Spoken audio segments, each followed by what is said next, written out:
ஒற்றைக்கு விடுகையில்ல, ஒற்றைக்கு விடுகையில்ல, மடுத்து மாறுகையில்ல.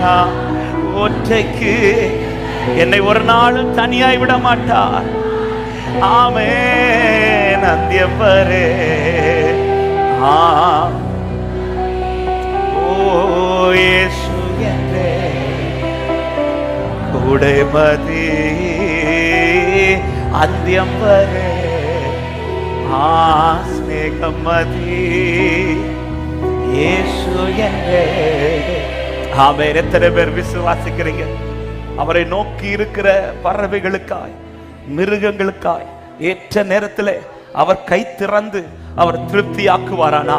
அவருடைய சாயலாய் மீட்கப்பட்டு, அவருடைய சாயலாய் உருவாக்கப்பட்டு, அவருடைய இரத்தத்தால் மீட்கப்பட்ட எனக்காகவும் ஏற்ற நேரத்தில் அவர் கரத்தை திறப்பா, என்னை திருப்தியாக்குவார் என்று விசுவாசிக்கிறவர்.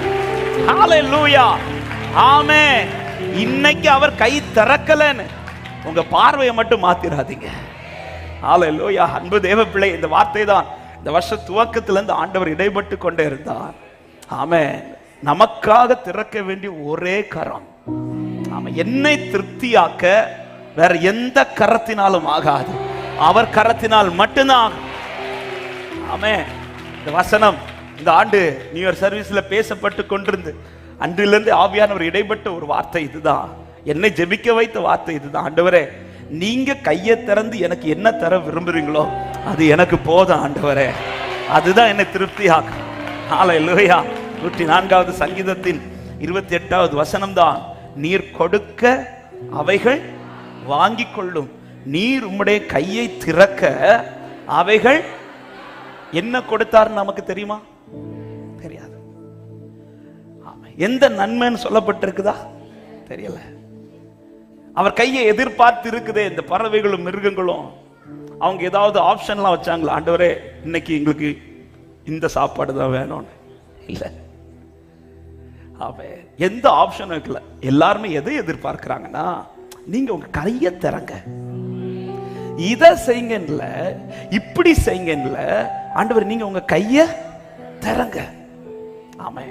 இந்த ஆண்டில் உங்களுடைய ஜெபம் எப்படி இருக்க வேண்டும் என்றால், ஆண்டவர் எனக்கு இப்படி செய்யுங்க, எனக்கு இந்த காரியத்தை இப்படி செய்யுங்க, இப்படி கேட்கறது அல்ல. ஆண்டவர், என் விஷயத்துல நீங்க உங்க கையை திறங்க ஆண்டவரே. அவர் கையை திறந்து என்ன செஞ்சாலும் அதுதான் உங்க லைஃப்ல திருப்தி ஆகுமே தவிர. ஹல்லேலூயா. ஆமென். அவர் கையை திறந்து என்ன செஞ்சாலும், அப்பத்தை என் கையில கொடுங்கன்னு சீஷர்கள் கையில வாங்கி விட்டு, இந்த அப்பத்தை நான் எப்படி மாத்தணும்னு சீஷர்கள்ட்ட ஆலோசனை கேட்கவில்லை. ஆமென். இந்த அப்பத்தை நான் என்ன செய்யணும் சீஷர்கள்ட்ட ஆலோசனை கேட்கல. அவர் தான் கையில எடுக்கிறார், அவர் தான் அதை ஆசீர்வதிக்கிறார். இன்னும் பாருங்க, ஆசீர்வதித்தது மாத்திரமல்ல, இந்த செய்தி பலமுறை ஆண்டவர் பேச வைத்திருக்கிறார். எடுத்த அப்பத்தை அவர் ஆசீர்வதித்து அடுத்து என்ன செய்யறாராம்? பிட்டுன்னு ஒரு வார்த்தை இருக்கும் இல்ல, உடைக்கிறார். யாருக்கு அப்பத்தை உடைக்கிறார்? ஆமா, ஒரு சின்ன பையன் ஓன் அவனுக்கு சொந்தமான அப்பம், அவன் கையில இருக்கும் போது கூட அது உடையல, ஆனா அவர் கையில வந்தது அது உடையுது.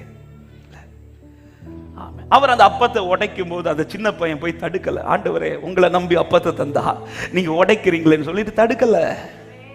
சீஷர்களும் போய் தடுக்கல. ஆண்டவர், எங்க கையிலக்குள்ள அது உடையாம இருந்துச்சு, ஆனா உங்க கையில வந்தது அது உடையுது. ஆண்டவரை தடுக்கல. அவர் அந்த கையை வச்சு என்ன செய்யறாரோ, இந்த கையை திறந்து அவர் எனக்கு என்ன செய்யறாரோ, ஆமே, அதுதான் என்னை திருப்தியாக்கும். ஆமே. இதே 104வது சங்கீதத்துல ஆமென் 13வது வசனத்தில் சொல்லப்பட்டிருக்கிறது, தம்முடைய மேல் வீடுகளிலிருந்து பர்வதங்களுக்கு தண்ணீர் இறைக்கிறார், உமது கிரியைகளின் பலனாலே பூமி திருப்தியாயிருக்கிறது. அவர் கையை திறந்து என்ன கிரியை இந்த பூமியில செஞ்சாலும் அது நம்மை திருப்தியாக்கி கொண்டுதான் இருக்கும். அல்லேலூயா. நாம நினைப்போம் இந்த காரியம் லைஃப்ல இப்படி நடந்தா அது திருப்தி ஆகும் என்று, அல்லது இந்த காரியத்துல கர்த்தர் எனக்கு இப்படி செய்தால் அது எனக்கு திருப்தி ஆகும் என்று, அல்லது நான் ஒரு காரியத்தை இப்படி பார்த்து வச்சிருப்பேன், அந்த காரியம் இப்படி நடந்துச்சுன்னா, என் பிள்ளைக்கு இப்படி நடந்துச்சுன்னா, என் குடும்பத்துக்கு இப்படி நடந்துச்சுன்னா, என் ஊழியத்துல இப்படி நடந்துச்சுன்னா, என் பிசினஸ்ல இப்படி நடந்துச்சுன்னா, என் வேலை காரியத்துல இப்படி நடந்துச்சுன்னா, இப்படி சொல்லி நாம நிறைய நினைப்போம். ஹல்லேலூயா. இப்படி நடந்தா திருப்தி ஆகும், கர்த்தர் எனக்கு இப்படி செய்தா திருப்தி ஆகும், இப்படி பல எண்ணங்கள் நமக்குள் எழும்பலாம். ஆனால் இந்த வருஷத்தின் துவக்கத்திலே, இந்த நாள் காலை நேரத்திலே சபைக்கு இந்த சத்தத்தை கேட்கிற ஒவ்வொருவருக்கும் கர்த்தர் பேசுகிற வார்த்தை, கையை திறங்கன்னு கேளுங்க. ஆனா இப்படிதான் திறக்கணும்னு கேட்காதீங்க. ஆமென். எப்படி கேட்கணும்? கையை திறங்க ஆண்டவரே. ஆமென். அதுக்குள்ள சில ஆப்ஷன்ஸை வச்சு இல்ல, ஆண்டவரே டெய்லி எனக்கு ஆகாரத்துக்காக கையை தரங்க இப்படி கேளுங்க. ஆனா எனக்கு டெய்லி பிரியாணிக்காக கையை தரங்கன்னு கேட்காதீங்க. நம்ம கூடவே ஆப்ஷனே வைப்போம். எனக்கு இப்படி செய்யுங்க, இதுக்காக கையை தரங்க, இதுக்காக கையை தரங்க. இன்னைக்கு அப்படி பல ஜெபங்கள் ஜெபிச்சிட்டு இருக்கிறதுனால தான் இன்னும் கையை திறக்க மாட்டார். ஏன்னா இந்த சிநேகிதன் வந்து எப்படி கேட்கிறார் தெரியுமா? 3 அப்பங்களை அப்படிதானே கேட்கிறார். லூக்கா 10:11 அதிகாரத்துல கர்த்தருக்கு மகிமை உண்டாவதாக. ஆமென். லூக்கா 11 அதிகாரம் அதனுடைய 6வது வசனத்தை வாசிக்கிறீங்களா? வாசிங்க. லூக்கா 11:6. ஒருவன் வழி பிரயாணமாய் என்னிடத்தில் வந்திருக்கிறான், அவன் முன் வைக்கிறதற்கு என்னிடத்தில் ஒன்றுமில்லை. என்னிடத்தில் ஒன்றுமில்லை. நீர் 3 அப்பங்களை எனக்கு கடனாக தர வேண்டும் என்று இந்த ஆப்ஷனோட கையை தரங்க தரங்கன்னு தட்டிட்டு இருக்கிறாரு. அவர் சொல்லிட்டார், எனக்கு இப்ப எழும்பி தரமாட்டேன்டார், இப்ப எனக்கு தரக்கூடாது. அவன் பேசாம வந்து எனக்கு கையை தரங்க அப்பம் தாங்கன்னு கேட்டிருந்தா அவர் உடனே ஒருவேளை எழுந்திருப்பார். ஆனா ஆப்ஷனோட வைக்கிறார், எனக்கு 3 அப்பங்களை கடனாக தரணும். ஆனா அவர் கையை திறந்து என்ன கொடுக்கணும்னு விரும்பினார்னா, ஆமென், 3 அப்பங்கள் அல்ல, 8வது வசனத்தின் கடைசி சொல்லப்படுகிறது, அவனுக்கு தேவையானதை கொடுப்பானா. அவன் கேட்கறது என்ன? அவனுக்கு தேவைக்கல்ல, தன் வீட்டிற்கு வந்தவர்களுக்கு தேவை. இதை கேட்கறதற்காக கையை தரங்கன்னு சொல்லி ஆப்ஷனோட வைக்கிறான். அதை நான் புரியும்படியாக சொன்னேன். எனக்கு ஆகாரம் தரதுக்கு கை தரங்கன்னு கேட்கறது வேற, ஆனா ஆப்ஷன் வச்சு எனக்கு டெய்லி பிரியாணி தான் வேணும் கை தரங்கன்னு கேட்கறது தெரியுமா? எனக்கு இப்படி செய்யுங்கன்னு கை தரங்க இப்படி கேட்காதீங்க. உங்கள் ஜெபம் எப்படி இருக்கணும் தெரியுமா? ஆண்டவரே நீங்க கை திறந்து எனக்கு என்ன செய்தாலும் அது எனக்கு திருப்தியா இருக்கு ஆண்டவரே. இந்த வார்த்தையை சொல்லும் போது இன்னொரு வார்த்தையை நான் இது கூட ஆட் பண்ண விரும்புறேன். உங்க லைஃப்ல கர்த்தர் கை திறந்து என்ன தாராரோ அதுதான் உங்க லைஃப்ல திருப்தி. ஆமென். ஹல்லேலூயா. ஆமென். உங்களுக்கு என்ன தந்திருக்கிறாரோ, இதுவரை கர்த்தர் என்ன தந்திருக்கிறாரோ அதுதான் உங்களுக்கு திருப்தி. இனி கர்த்தர் என்ன தர போறாரோ அதுதான் திருப்தி. ஹல்லேலூயா. அவருக்கு தெரியும் என் பிள்ளைக்கு எது திருப்தி ஆகும், என் பிள்ளைக்கு எது ஆசீர்வாதம். காரணம் பைபிள் சொல்லுகிறது, அவர் ஆசீர்வாதத்தோடு கூட எதை கூட்ட மாட்டாரா? வேதனை கூட்ட மாட்டா.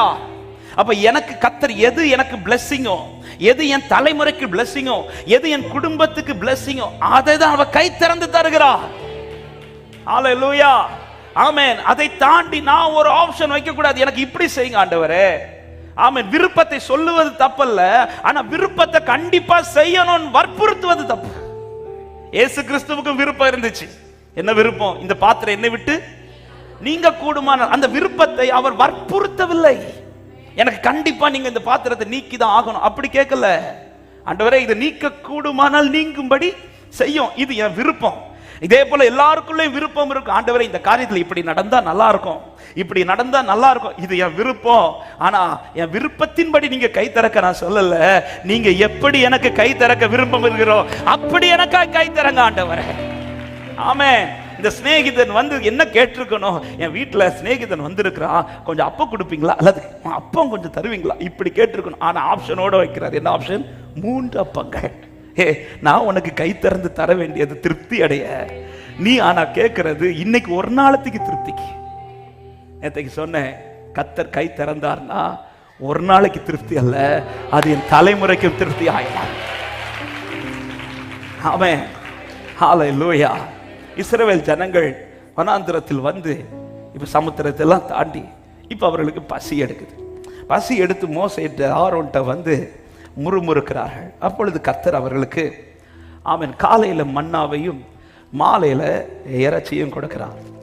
ஆமென். இந்த மன்னா அவர்கள் கேட்டல்ல, டெய்லி எங்களுக்கு காலையில ஆண்டவர்ட்ட இந்த மன்னா வாங்கி தாங்கன்னு கேட்கல, டெய்லி எங்களுக்கு ஈவினிங் இறைச்சி வாங்கி தாங்கன்னு கேட்கல.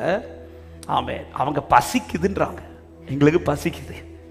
ஆமாம், எகிப்துக்குள்ள நாங்க எங்க இருந்தோம் தெரியுமா, இப்படி சொல்லி பேச தொடங்கிட்டாங்க. பசிக்குது, இதுதான் அவங்க கேட்டது. அப்பதான் ஆண்டவர் மோசேயை கொண்டு சொல்ற, விடிய காலத்தில் அவருடைய மகிமையை காண்பீர்கள் என்று சொல்லி கர்த்தர் தான் மன்னாங்கிற ஆப்ஷனை வைக்கிறார். இந்த மன்னாங்கிற ஆப்ஷன் இஸ்ரவேல் சூஸ் பண்ணதல்ல. இந்த மன்னாங்கிற ஆப்ஷன் பரலோகம் சூஸ் பண்ணது, பரலோகம் கொடுத்தது. ஆமென். ஈவினிங் இறைச்சிங்கிற ஆப்ஷன் பரலோகம் கொடுத்தது. ஹalleluya. இந்த இடத்துல இஸ்ரவேல் ஜனங்கள் ஆப்ஷன் வைக்கல, காலையில் எங்களுக்கு பரலோகம் மன்னா வேணும் என்று. காரணம், அப்படி அவங்க ஆப்ஷன் வச்சிருந்தா காலையில பெய்யப்பட்ட அந்த மன்னாவை பார்த்து இது என்னன்னு யோசிச்சிருக்க மாட்டாங்க. பரலோகம் ஆப்ஷன் வச்சு கொடுக்குது. ஹalleluya. இவங்க பசிக்குதுன்னு சொன்னதும் இவ பரலோக